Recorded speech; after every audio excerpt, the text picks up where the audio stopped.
Assalamualaikum warahmatullahi wabarakatuh, and hi everyone. The topics for today's discussion is International Standard Bibliographic Descriptions, or ISBD.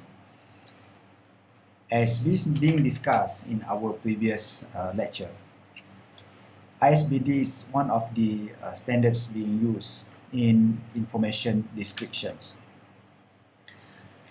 As we know that ISBD is being developed by IFLA in 1970s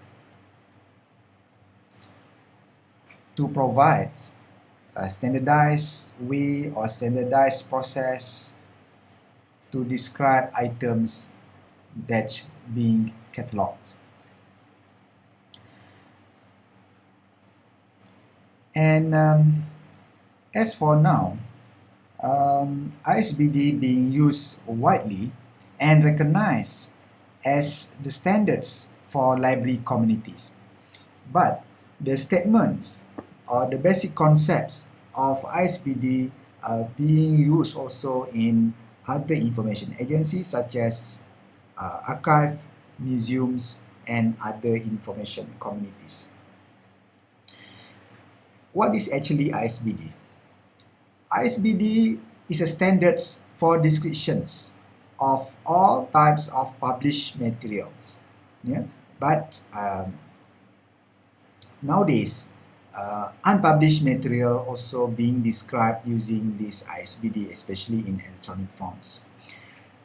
ISBD makes it easier to describe resources and to share the characteristics of more than one formats. So these characteristics can be used or easy to exchange for information exchange and information transmission.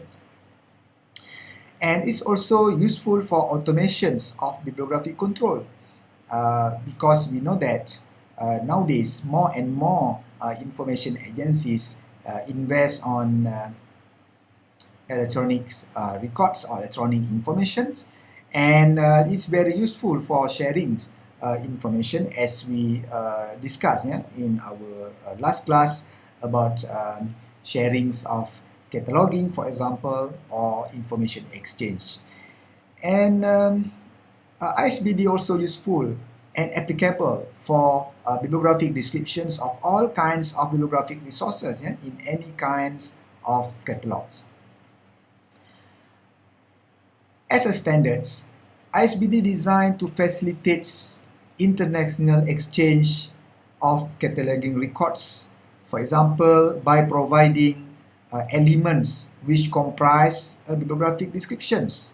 For example, a standardized element to be used in the descriptions, and I will explain later about the 8th area or the 8th area elements of ISBD that normally used for describing your information packages.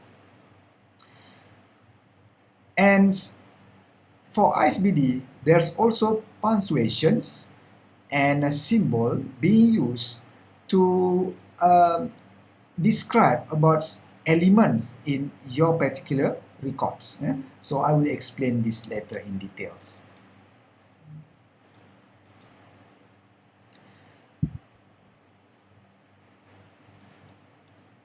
Basically, there are 9 specific types of material being used to describe ISBD.